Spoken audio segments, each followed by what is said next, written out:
नमस्कार, आप देख रहे हैं डीटीएन आरएसटी। अयोध्या के जगत गुरु शिवरंजनी तिवारी की शादी का बीड़ा उठाया। महंत ने कहा बागेश्वर धाम वाले धीरेन्द्र कृष्ण शास्त्री की शादी शिवरंजनी तिवारी से होगी। यह वीडियो में जानकारी को साझा किया जिसमें महंत जी कहते हैं वह धीरेन्द्र शास्त्री तो शादी शिवरंजनी तिवारी से ही करेंगे। वह इस बात को जानते व मानते भी हैं। धीरेन्द्र शास्त्री की शादी वाली बात की प्रतिक्रिया ली गई है। उन्हें कहा कोई भी हो हमारी शादी को लेकर बेतुके बयानबाजी मीडिया में ना करें। हमें करना है या नहीं करना हमारी मर्जी का होना भी तो शादी के लिए मायने रखता है कि जिस पर धीरेन्द्र शास्त्री ने कड़वी बात कहा। और एक धीरेन्द्र कृष्ण शास्त्री जी को एक हम सोच रहे हैं कि चाहे मर्सिडीज चाहे BMW मैं दे दूंगा उनको अपने तरफ से। चमत्कार बहुत जो दिखा रहे हैं ना, ये सारे चमत्कार धरे रह जाएंगे। आसाराम बहुत चमत्कार दिखाते रहे, ये चमत्कार काम नहीं देगा। इस संतों के आशीर्वाद से बचे हुए हैं और संतों के आशीर्वाद से दुकान चल रही है। शिवरंजनी तिवारी से पंडित धीरेन्द्र कृष्ण की शास्त्री जो पक्की हो गई है तो बहुत धूमधाम से होगा। हमें और उनकी शादी हम भी जान रहे हैं कि वो शिवरंजनी तिवारी से शादी करने वाले हैं जी, ये हम जान रहे हैं और वो भी करने वाले हैं। लेकिन और भी जो लड़कियां टैटू बनवा लेती हैं, मान लो भाव में बनवा लेती हैं, उनको लेकर के उन्होंने जो शूर्पणखा शब्द का प्रयोग किया मुझे बहुत बुरा लगा। देखिए, किसी भी बहन बेटी के लिए, किसी भी भारतीय महिला के प्रति इस तरह का शब्द प्रयोग नहीं होना चाहिए। दोबारा हम आशा करते हैं कि भारतीय नारी के प्रति, भारत की किसी भी बेटी के प्रति और किसी भी महिला के प्रति इस तरह के शब्दों का प्रयोग न करें। उनकी इच्छा है शादी करें, चाहे बाबा जी बन जाए। हम लोग भी तो शादी नहीं किए हैं। और अगर शादी करना है जिसके साथ उनकी इच्छा हो करें, और अगर अमर्यादित शब्दों का प्रयोग करेंगे तो दोबारा हम लोग कभी समर्थन नहीं करेंगे। और जिस दिन हम लोग समर्थन करना छोड़ देंगे ना, तो ये चमत्कार बहुत जो दिखा रहे हैं ना, ये सारे चमत्कार धरे रह जाएंगे। आसाराम बहुत चमत्कार दिखाते रहे, ये चमत्कार काम नहीं देगा। इस संतों के आशीर्वाद से बचे हुए हैं और संतों के आशीर्वाद से दुकान चल रही है, इस बात को ना भूलें। और जिस दिन हम लोग समर्थन करना बंद कर देंगे ना, उस दिन ये जो चमत्कार दिखा रहे, चमत्कार नहीं, फिर जो है तो लोग बहुत गड़बड़ हो जाएगा। मैंने इशारे में बता दिया आप लोग चैनल के माध्यम से, इस तरह की बातें सामने नहीं आनी चाहिए। और ये भारत की भूमि है जहाँ नार्यस्तु यत्र पूज्यन्ते रमन्ते तत्र देवता। माताओं बहनों का सम्मान जहाँ, संस्कृति का उत्थान वहाँ है। और सबसे बड़ी बात, नारी निंदा न करो, नारी नर की खान। और नारी से ही पैदा होते ध्रुव प्रहलाद महान। नारी से ही जो है छत्रपति शिवाजी महाराज जैसे हैं, तो राष्ट्र के रक्षक भक्त प्रहलाद, ध्रुव जैसे परम भक्त। इसलिए किसी भी नारी के प्रति अपमानजनक शब्दों का प्रयोग बागेश्वर धाम के पंडित धीरेन्द्र कृष्ण शास्त्री को मेरा सुझाव है कि न करें, अच्छा होगा। जय श्री राम। सर, आप गुरुजी आप शादी के लिए बात कर रहे थे, तो क्या बातचीत हुई थी? हमारे दर्शकों थोड़ा बताइए। देखिए, पंडित धीरेन्द्र कृष्ण शास्त्री जी शादी कर रहे हैं, बहुत अच्छी बात है। शादी भाई, जब सब लोग बाबा जी बन जाएंगे सृष्टि कैसे चलेगी? शादी करना अच्छे बड़े बड़े भक्त हो गए हैं जो गृहस्थ रहे और बहुत बड़े बड़े भक्त हुए हैं। गुरु वशिष्ठ जो है तो गृहस्थ ही थे, उनके जैसा देखिए कोई संत थोड़ी हो सकता है। तो इसलिए शादी कर रहे हैं, बहुत अच्छी बात है। और शिवरंजनी तिवारी से उनकी शादी लग गई है। शिवरंजनी तिवारी जो है तो बहुत अच्छी आशु कवि हैं, पढ़ने में बहुत अच्छी हैं, डॉक्टर हैं, MBBS कर रही हैं। MBBS कर रही हैं और बहुत अच्छा भजन गाती हैं और कथा भी भागवत की और मानस की भागवत कथा भी कहती हैं और विदुषी हैं। तो अच्छी बात है और बहुत बढ़िया है, शादी हो रही है। मैं तो भी कह रहा हूँ कि भाई शिवरंजनी तिवारी से पंडित धीरेन्द्र कृष्ण की शास्त्री जो पक्की हो गई है तो बहुत धूमधाम से होगा। हमें तो कहते मैं संत हूँ, मैं भी 200-500 करोड़ मैं खर्चा कर दूंगा। लेकिन और दूसरे कोई भी, जैसे कोई लड़कियां टैटू बनवा ले रही, कोई कुछ कर रही, एक भाव है, प्रेम है, उनके प्रति भी इस तरह के शब्दों का प्रयोग वो न करें, ये मेरा सुझाव है। गुरुजी, शिवरंजनी जी तीर्थ यात्रा पे निकलने वाली हैं, आपसे मुलाकात हुआ था, तो कब कैसे? जैसे तीर्थ यात्रा उनकी जो है तो कुछ हो गई है, कुछ धामों की बची है, तो उस पर वो जो है तीर्थ यात्रा करने जा रही हैं। तो ये देखिए बहुत अच्छी बात है। देखिए, यही भारतीय संस्कृति है, यही भारत की बेटियों का ये जो है तो जो होना चाहिए स्वरूप, वही स्वरूप। बहुत अच्छा। शिवरंजनी तिवारी जो है हमारी शिष्या भी है और पंडित धीरेन्द्र कृष्ण शास्त्री को भी जो है हमने हिंदू राष्ट्र के लिए हमने ही उनको प्रेरित किया है। उनको 1 जनवरी 2023 को उनको पता होना चाहिए। मैं बड़ा उनका मैंने बड़ी प्रशंसा किया है उनकी। लेकिन माताओं बहनों और बेटियों के प्रति इस तरह सुर्पणखा न कहे, किसी भी बहन बेटी को सुर्पणखा न कहे और ये न कहे कि नाक कट जाएगा।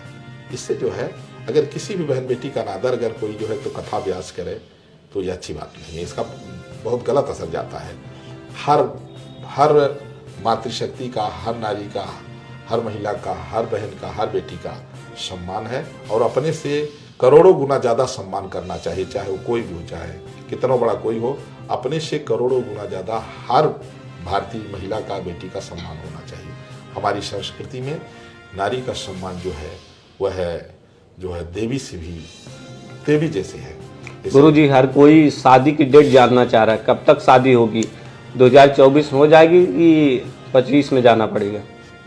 अब यह 24 बीतत और 25 के पहले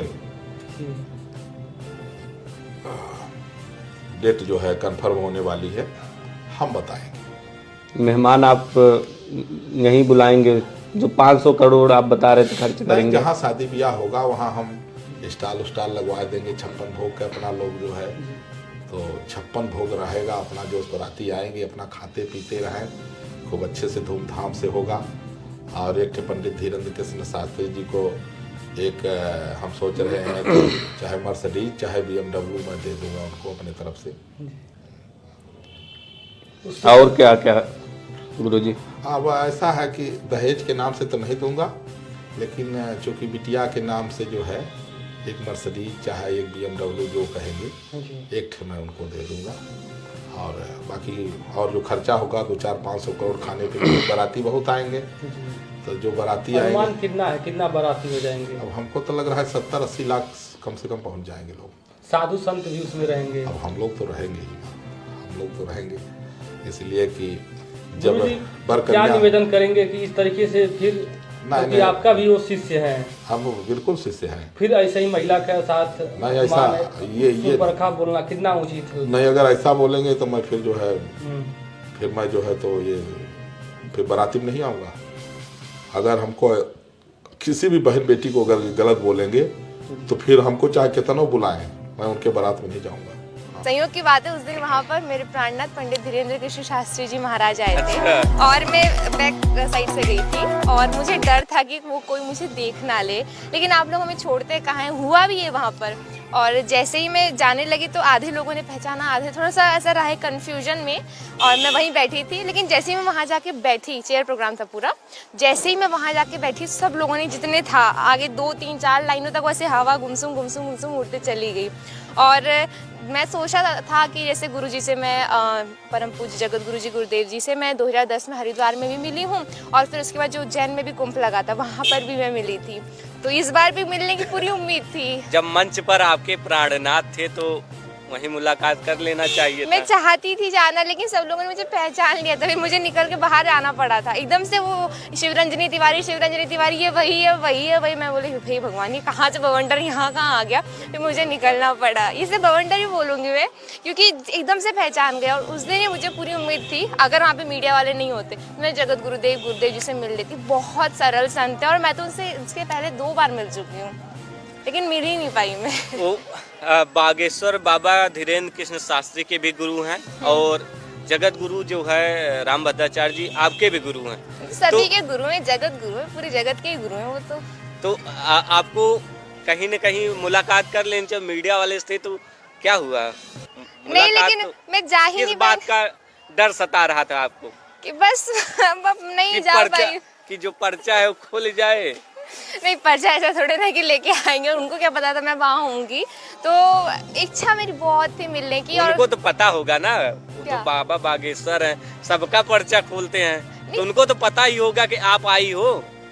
पता नहीं, अब हो सकता है या नहीं भी हो सकता, मुझे नहीं पता। लेकिन उस दिन वहाँ पे स्टेज में थे, और अगर मैं जाती तो इसके पहले भी जैसे हर बार मुझसे परम पूज्य गुरुदेव जी भजन सुनते, हो सकता है मुझे भजन सुनाने बोल देते, लेकिन मेरी इतनी सामर्थ्य नहीं है कि मैं जगत गुरुदेव जी के सामने और धीरेन्द्र कृष्ण शास्त्री जी के सामने जाके बैठ के गाना मतलब भजन गाऊँ। तो इसलिए मैं वहाँ गई नहीं, और जैसे ही लोगों ने पहचान लिया कि मैं बहुत ऐसा मतलब सर में ढाक वगैरह गई थी, पूरा घूंघट ले गया कि मुझे कोई पहचाने ना, और फिर भी पहचान लिया। और जैसे ही वहाँ पे सब लोगों ने पीछे से एकदम बोलना शिवरंजनी आई, तो मुझे वहाँ से निकलना पड़ा। मतलब कि दुल्हन की तरह घूंघट डाल के प्राणनाथ के सामने गई थी। मैं छुप के गई थी कि मुझे कोई देख ना ले, और हुआ ये कि मुझे देख लिया गया वहाँ पे।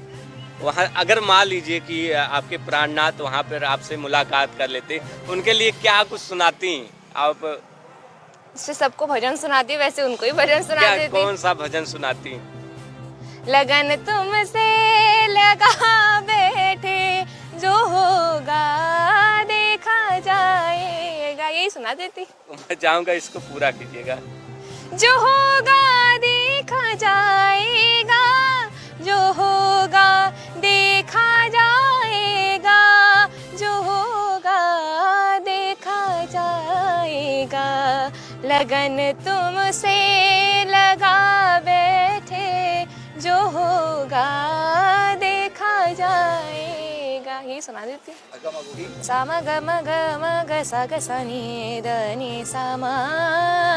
ओम नमः शिवाय, ओम नमः शिवाय, हर हर भोले नमः शिवाय। मन तड़पत हरि दर्शन को आज, मन तड़पत हरि दर्शन को आज, मोरे तुम बिन बिगड़े सगरे काज, हो विनती करत हूँ रखियो लाज। मन तड़पत हरि दर्शन को आज, पग घुंघरू बांध मीरा नाची रे, गिरिधर की मुरलिया बाजी रे। से तमाम सारी मालकौंस राग में बहुत सारी रचनाएं हैं। तो जब अभी 75वां अमृत महोत्सव चल रहा है पूज्य गुरुदेव जी का, तो उसमें मैं गई थी। मन ही नहीं कर रहा है यहाँ से जाने का, ऐसा लग रहा है कि यहीं पर एक घर बना दिया जाए। मन नहीं कर रहा जाने का मन ही नहीं कर रहा है हरिद्वार। ऐसा लग रहा है कि यहीं पर अब अच्छे से यहीं पर अब निवास कर लिया जाए प्रॉपर। मन नहीं जाने का कर रहा है, लेकिन जो है बैग मजबूरी में पैक हो गया है। हाँ, कि कॉलेज भी तो जाना है, अभी तो छुट्टियां थी तो चल गया, आगे फिर कॉलेज भी तो कंटिन्यू करना है। मतलब कि एक तरफ आध्यात्म है, एक तरफ पढ़ाई है, धर्म संकट में है कहीं न कहीं आप? नहीं, धर्म संकट तो बिल्कुल नहीं है, बिल्कुल सब स्मूथली चल रहा है, पढ़ाई भी चल रही है, धर्म के कार्य भी चल रहे हैं। लेकिन अब राम जी की नगरी में मैं 18 तारीख से आई हूँ, तो 18, 19, 20, 21, 22, 23 करीब 5 दिन हो गए हैं, और अब राम जी शायद ऐसा कह रहे हैं कि अब जाओ जाके पढ़ाई करो, तो अब जा रहे हैं।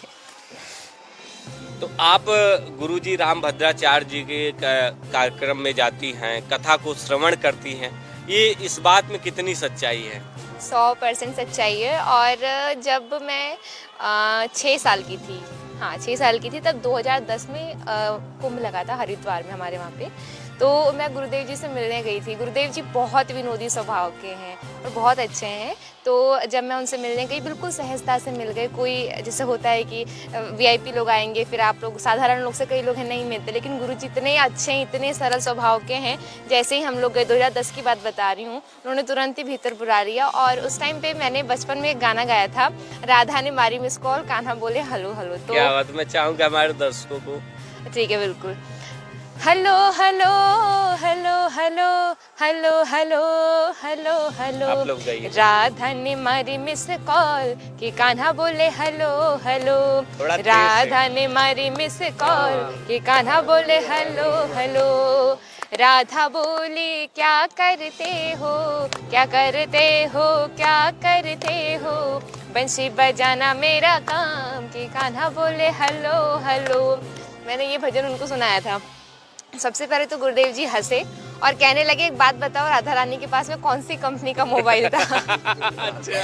तो मैं बहुत छोटी, 6 साल की थी मैं। तो मैंने बोला गुरुजी, तो उन्होंने कहा कि अरे ये सब गाने मत गाया करो, अच्छे से राम राम के गाने गाया करो। और उस समय मुझे गुरुजी ने एक भजन भी गा के सुनाया था, कामदगिरी जाने को जी चाहता है, कामदगिरी जाने को जी चाहता है। बहुत अच्छा लगा था मुझे ये सुनने में। और गुरुजी ने ही मुझे आदेश दिया था कि ये भजन में तुम ये वाला भजन गाया करो। मैं वो भी सुना देती जो मुझे गुरुदेव जी ने कहा है कि इसको हर मंच में गाया करो, हर जगह गाया करो।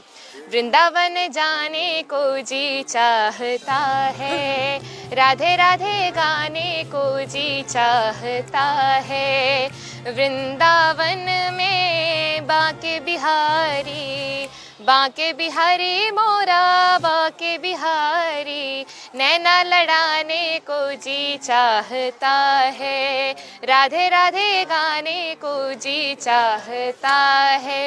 ये मैं चाहूँगा इसको थोड़ा सा और अंतरा के साथ पूरा कीजिएगा। बताऊंगी। और फिर ये भजन मुझे गुरुदेव जी ने दिया। और मैं आपके चैनल के माध्यम से एक बात बताऊं, जो मुझे ऐसा लगता है कि गुरुदेव जी की एक परम प्रिय राग है, राग मालकौंस। और जब भी मैं उनकी कथा सुनती हूँ तो अक्सर जब भी वो ये गाते हैं मालकौंस राग तो बहुत अच्छा लगता है। मैं आपको मालकौंस राग भी सुनाना चाहूँगी।